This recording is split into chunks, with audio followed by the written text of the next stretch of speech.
Capricorn, this is for you. Ngayon ay March 25, 2026. Okay, sa mga Capricorn.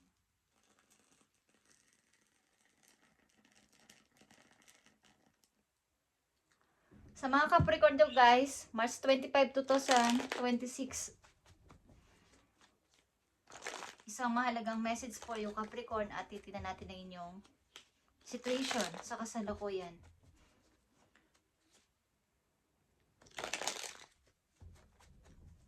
Capricorn, March 25, 2026 message para sa'yo. Okay. So, andito ang death or rebirth. Guys, pagsisimulang muli ito guys, okay. Galing sa madilim na nakaraan o mahirap na nakaraan. Is pagpapasimula, pagbibuild ulit sa sarili.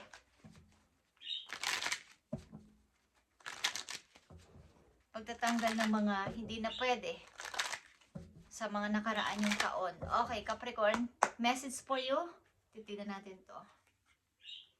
Okay.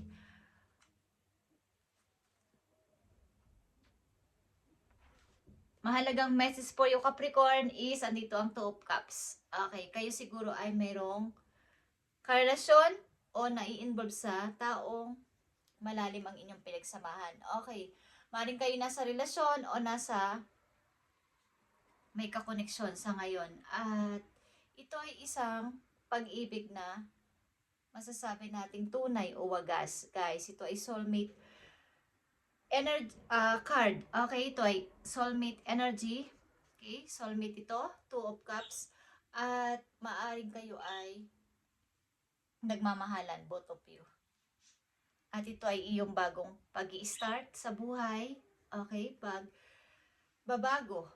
Bagong simula. Bagong partner sa buhay. Okay, Capricorn.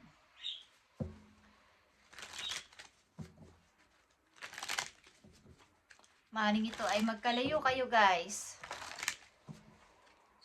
Bagong pagpapasimula ng bagong pag-ibig.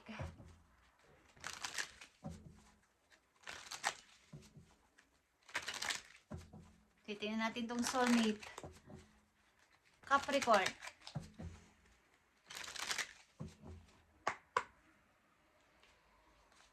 Bagong pag-i-start sa bagong tao sa inyong buhay. After ng mga nangyari. Okay guys, andito ang Two of Wands. Okay. Ito yon, sasabi ng ilan sa inyo. Ito yung gusto ko. Maring kayo ay nasa ibang lugar o magkaiba kayo ng lugar. May gusto sa inyong bumisita o mayroon kayong gustong bisitahin o mayroong gusto ditong magkita. Guys, alin man dito is meron. Guys, Capricorn, merong gustong makipagkita sa isang person na kanyang pinili sa kabilang mundo o sa ibang mundo. Ibang magkabila kayong mundo yun ang sabi nila. Magkaiba ng lugar. Okay, may gustong pumunta, may gustong bumisita, at may gustong mag-travel. Alin man dyan guys, is meron sa inyong koneksyon na dalawa ng person na to na yung iniibig. Tingnan natin tong Two of Cups. Ito ay Magician guys. Okay, ang lakas dito ng Scorpion, Aries. At Nine of Wands. At meron ditong Two of Swords guys. Ayan, reverse. Okay, itong pag-ibig nito ay something na inyong minamanifest o minamanifest niyong dalawa. At may isa kang, maaaring may tao ka ditong ayaw mong papasukin sa buhay mo na nagbigay ng problema sa iyong buhay dati.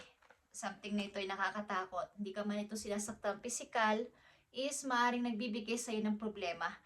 At malaki ang takot mo dito. Meron ka ditong trauma sa person na to. At finally, meron kang piniling person. Maaaring ito ay nasa malayo. At nakapag-desisyon ka na dito. At maaaring ito ay iyong parang bagong pasimula. Okay, Capricorn? Maaaring andito na talaga. Lahat pwede mo namang sabihin na o pwede mo na itong i-reveal o sabihin sa iba. But ito ay iyo pang pinag-aaralan? Or both of you, something na ito ay iyo pang pinagbabala-balanse yung sitwasyon mo. At maaaring kayo ay may konting pag-overthink dito. At kailangan yung mamili, okay? Between two situation or two person. Maaaring may pipiliin ka dito at ito ay nasa ibang lugar. Capricorn, tingnan natin to. Guys. Two of Cups para sa mga Capricorn, March 25, 2026. Merong maybe ditong gusto sa inyo manggulo sapagkat alam ng person na to na kayo ay gusto na ng pasimula o mayroon na kayong bagong tao sa inyong buhay. So may tao dito gustong manggulo sa inyo ulit, magbigay ng problema. Tingnan natin to, Two of Cups, Capricorn. Para to sa mga Capricorn, okay, andito nga ang balance, guys. There needs to be a healthy balance of physical, emotional, and spiritual intimacy for relationship to be sustainable. Okay, ibig sabihin nito, ang pag-ibig na to, guys, ay kailangan ninyong bigyan ng balanse. Maaaring simulan ninyo sa inyong physical, emotional, and spiritual. Okay, ninyo. Bago kayo mag-decide. Sapagkat mayroong pag-overthink din dito. Pagdadalawang isip. So, kailangan nitong pagbalabalansehin. Alamin nyo ang totoo ninyong nararamdaman mula sa inyong puso at isama ang isip. Okay, kung inyong puso ang inyong inuuna, is wala tayong magagawa dyan. Okay, kung isip naman papunta sa puso, is yun ang mahalaga sa ngayon sa inyong bagong pasimula. Capricorn, is isiping mabuti ano ba ang dapat kong gawin.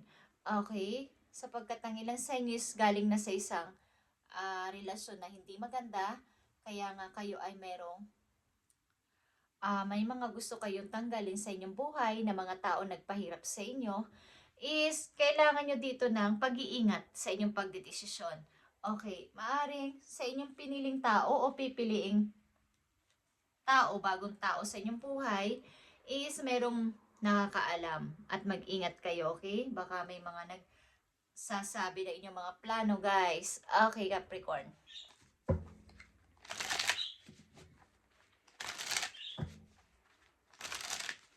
Tingnan natin ang paparating sa inyong message ayon dito sa soulmate. Ayon dito sa Two of Cups, Capricorn. Tingnan natin ang paparating sa iyong message. Para dito sa soulmate or Two of Cups. Na message for you.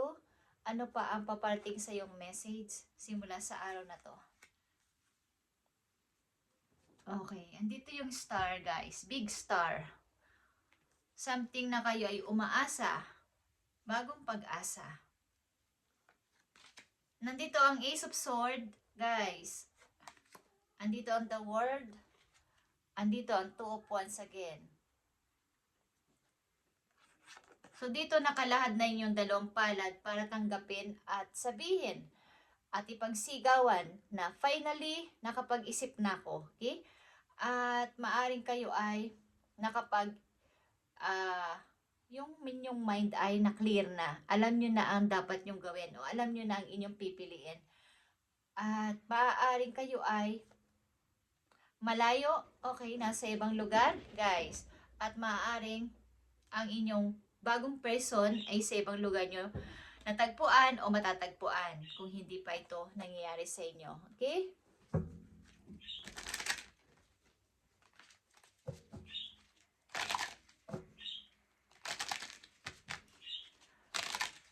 Kabilang dagat na to, guys. Okay, tawid dagat, something. Or malayo pa. Okay, tatawid ng dagat, ng dagat, ng dagat. Okay, guys, maring travel is needed dito. Okay, Capricorn, tingnan natin ang Two of Cups para sa'yo.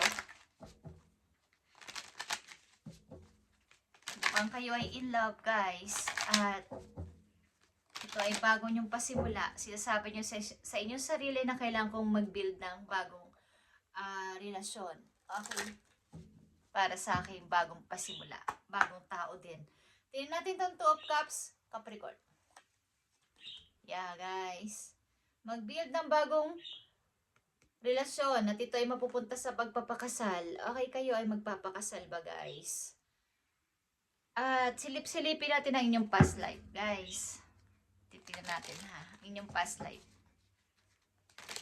Kung kayo ay konektado pa din sa inyong past life or hindi na kayo konektado doon. At magtuloy-tuloy na. Okay? Para ito sa Capricorn na nandito sa reading, nabibigyan mo ng message today. Tingnan natin.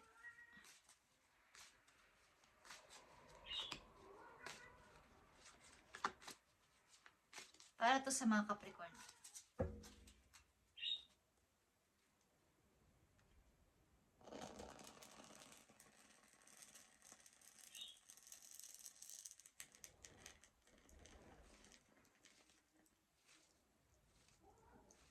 Thank you. Okay, Capricorn. Nandito ang High Priestess, guys. Okay? High Priestess ito. At nandito yung ibig sabihin na kayo ay dapat makinig sa inyong inner voice. Okay? Sa inyong past life, kayo ay alam niyo yung mga taong hinga ng advice, yung mga taong mataas ang knowledge, ang wisdom. Okay, at sila yung mga taong nakikinig sa kanilang sarili, hindi sila yung nakikinig sa sulsul ng iba, sa advice ng iba. Pagamat nakikinig din pero yung sarili pa rin nilang kanilang sinusunod. Okay, at hindi sila nagpapamanipulate sa ibang tao. Okay, sa inyong past life, kayo ito. Okay, at ang dapat nyong malaman, truth and discernment is here. At mag-ingat kayo sa mga pagkain-kain, okay, na mga bigay-bigay, Capricorn, yung mga bigay na hindi nyo, mga kilala ang mga nagbibigay, biglang ipapakain sa inyo, is mag-ingat kayo sa inyong biglaang pagtanggap sa mga pagkain na, lalo na sa pag nasa ibang lugar kayo, guys. Okay, just saying. At sa inyong past life, ang ilan sa inyong Capricorn na nandito sa inyong past life ay may trauma sa digmaan, okay, sa war. Kaya, maybe, kapag sa inyong kasalukuyan, kung ito'y nananalaytay pa rin sa inyo, ang past life na to is, kapag may mga away-away sa paligid kayo ay parang takot, katulad ng Nine of Wands, okay? Takot kayo sa mga paparating na dilubyo, problema, at may trauma. Okay, sa inyong past life. Yan ang inyong trauma. Ay guys. At ang inyong past life, ang ilan sa inyo ay mother. Something mother na talaga. Okay. So, andito ang High Priestess sa inyong past life. Kayo yung person na may mataas na paniniwala sa sarili nilang knowledge. Okay. At ang ilan sa inyo sa inyong past life ay kayo ay astrologer, okay, isang psychic. So, kayo ay maniwala sa inyong sarili at huwag makinig sa susunod ng iba kung ano man ito.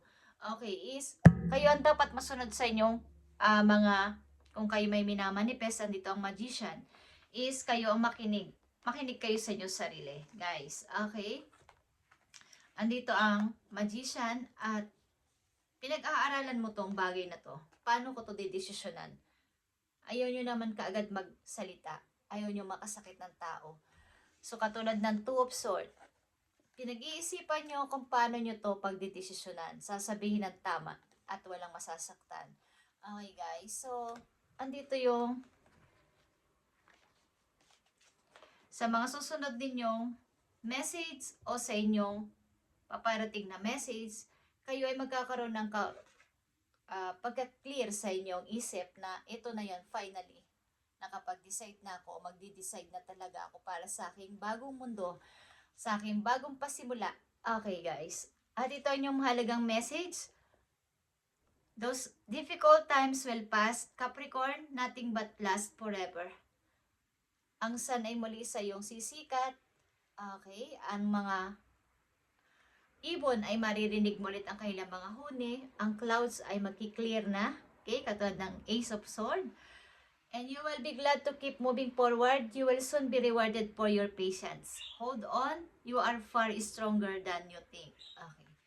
Malayo na ang narating mo at matakas ka na kaysa dati. Dati takot ka, tinatakot ka na kung sino man nakasama at na-involved sa buhay mo. This time, ikaw ay mas strong na kesa sa mga iniisip mo. Okay? So, ikaw ay maniwala sa iyong sarili na pagkatapos ng ulan, sisikat talaga ang araw. Hinding-hindi.